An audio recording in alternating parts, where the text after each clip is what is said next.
É uma manhã fria de inverno, 27 de novembro de 1968, por volta das 9h45, em um bairro residencial tranquilo da Lake Herman Road em Vallejo, Califórnia.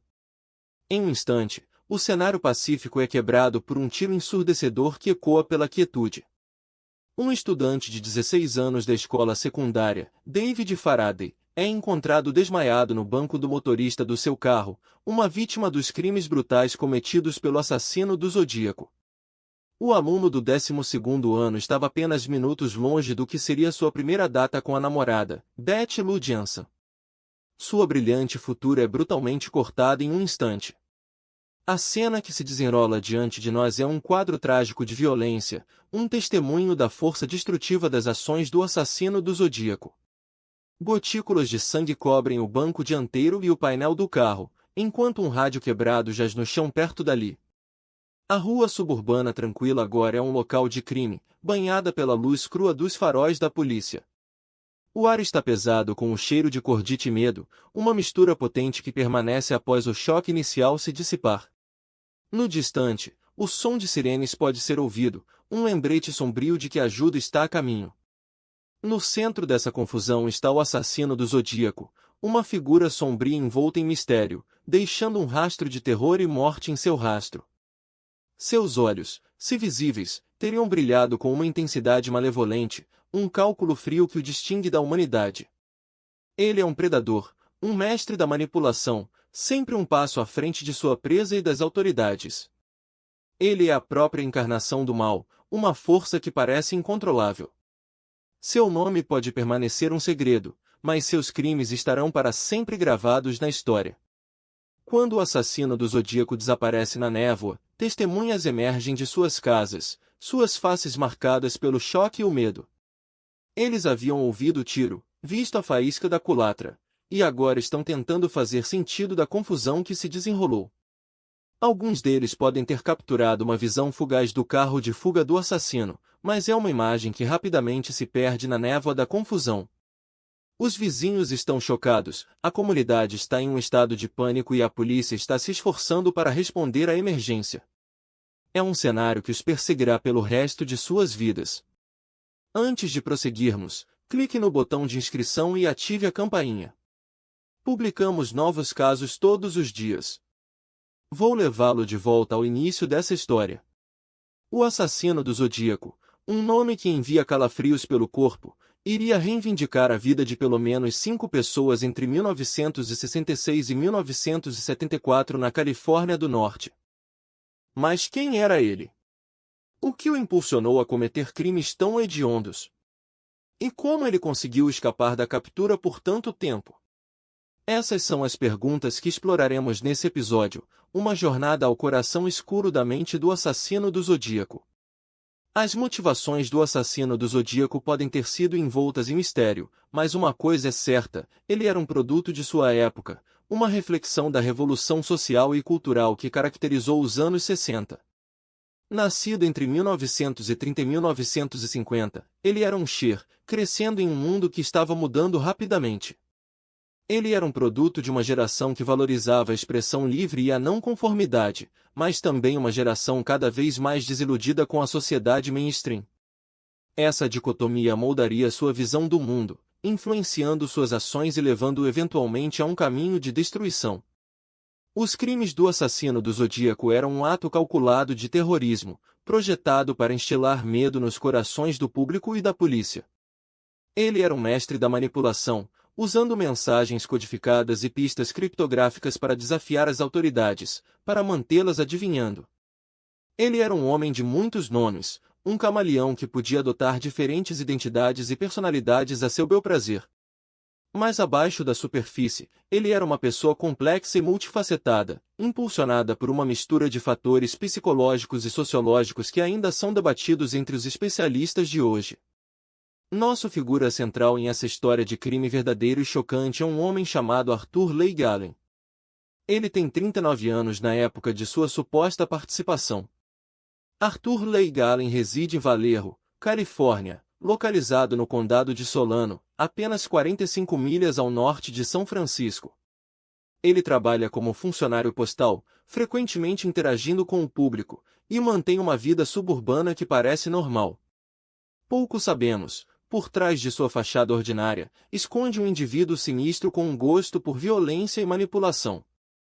A vida diária de Arthur parece bastante ordinária e sem eventos. Ele está casado, com uma filha, Beth, nascida em 1957, e tem uma relação algo tensa com sua esposa, Patrícia. Ele é descrito como um indivíduo introvertido e socialmente desajeitado, mas não necessariamente o tipo de pessoa que você suspeitaria capaz de crimes tão horríveis. Seus colegas de trabalho na agência postal de Vallejo o descrevem como agradável e cortês, sempre pronto para ajudar.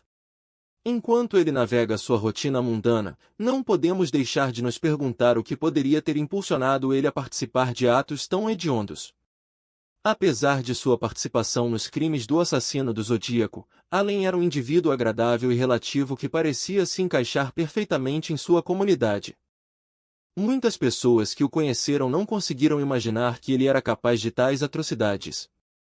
De fato, seus vizinhos o lembram como um homem útil e amigável que frequentemente cortava o gramado deles e ajudava em eventos locais. Ele era até um mergulhador apaixonado e relatadamente ocupava um cargo de responsabilidade em sua igreja local. Essa paradoxa entre sua aparência agradável e a escuridão que o rodeava o torna uma figura fascinante e complexa para estudar. Enquanto mergulhamos mais fundo na vida de Arthur, exploraremos suas relações com aqueles mais próximos dele, incluindo sua família e conhecidos. É dentro dessas relações que descobriremos quem ele confiava e com quem ele se confidenciava. Suas interações com os outros revelarão uma imagem mais nuancada do homem e suas possíveis motivações. Além disso, examinaremos suas relações com sua esposa, Patrícia, e o papel que ela pode ter desempenhado em sua vida. Mas, o mais importante, o que impulsionou Arthur Leigh Allen a se tornar um criminoso, e sua participação nos assassinatos do assassino do Zodíaco foi apenas um aberratório, ou foi o resultado de um problema mais profundo? Em 4 de julho de 1969, o clima na Califórnia do Norte era quente e úmido, uma noite de verão perfeita. A temperatura era de 95 graus, com uma brisa leve soprando do Oceano Pacífico. Na pequena cidade de Benicia, Califórnia, uma família estava desfrutando da exibição de fogos de artifício.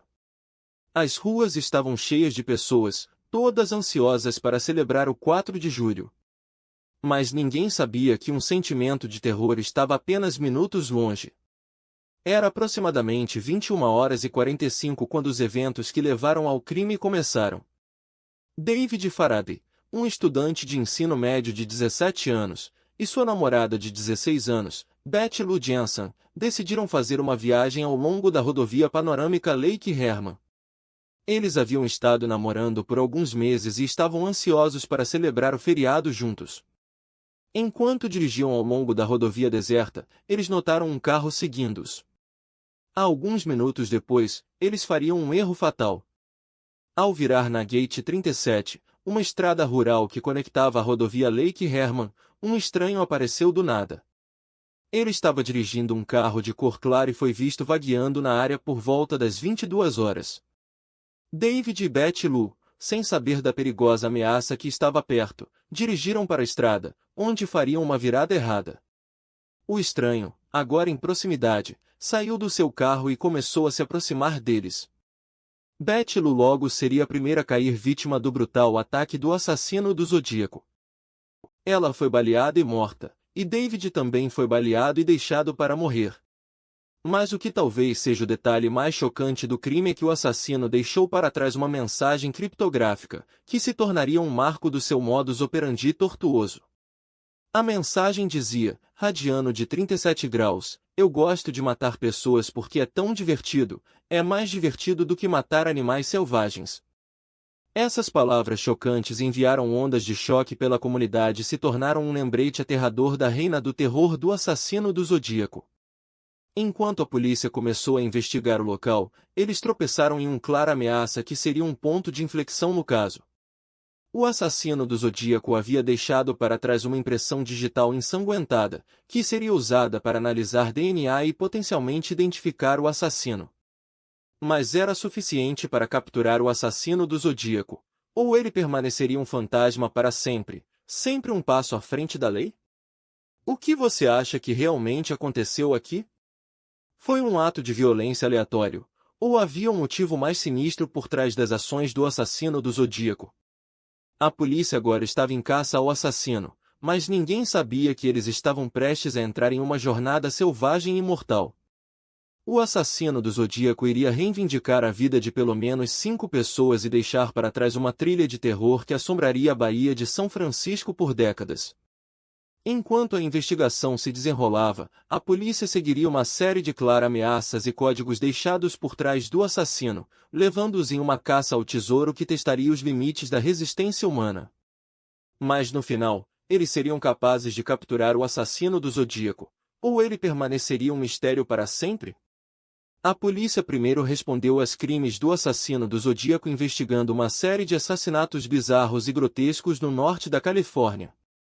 No dia 20 de dezembro de 1968, o San Francisco Chronicle e o San Francisco Examiner publicaram uma carta criptográfica reivindicando a responsabilidade pelos assassinatos. A carta, assinada com o pseudônimo Zodíaco, gerou pânico e confusão em larga escala. Nos meses seguintes, a polícia recebeu várias cartas de Zodíaco, cada uma contendo um tom criptográfico e perturbador semelhante. Essas cartas continham detalhes sobre os crimes que apenas o assassino poderia ter conhecido. A peça-chave de evidência que mudou tudo veio em uma carta enviada ao San Francisco Chronicle em 1969. Essa carta incluía um cifrado que a polícia acreditava ser uma pista crucial para a identidade de Zodíaco. Criptógrafos trabalharam incansavelmente para decifrar o código, e finalmente, em 2001, um grupo de estudantes do ensino médio na Oregão foi capaz de decifrar o código, revelando os nomes de 3 homens locais. No entanto, apesar desse avanço, a polícia não conseguiu identificar o assassino do Zodíaco através dos nomes.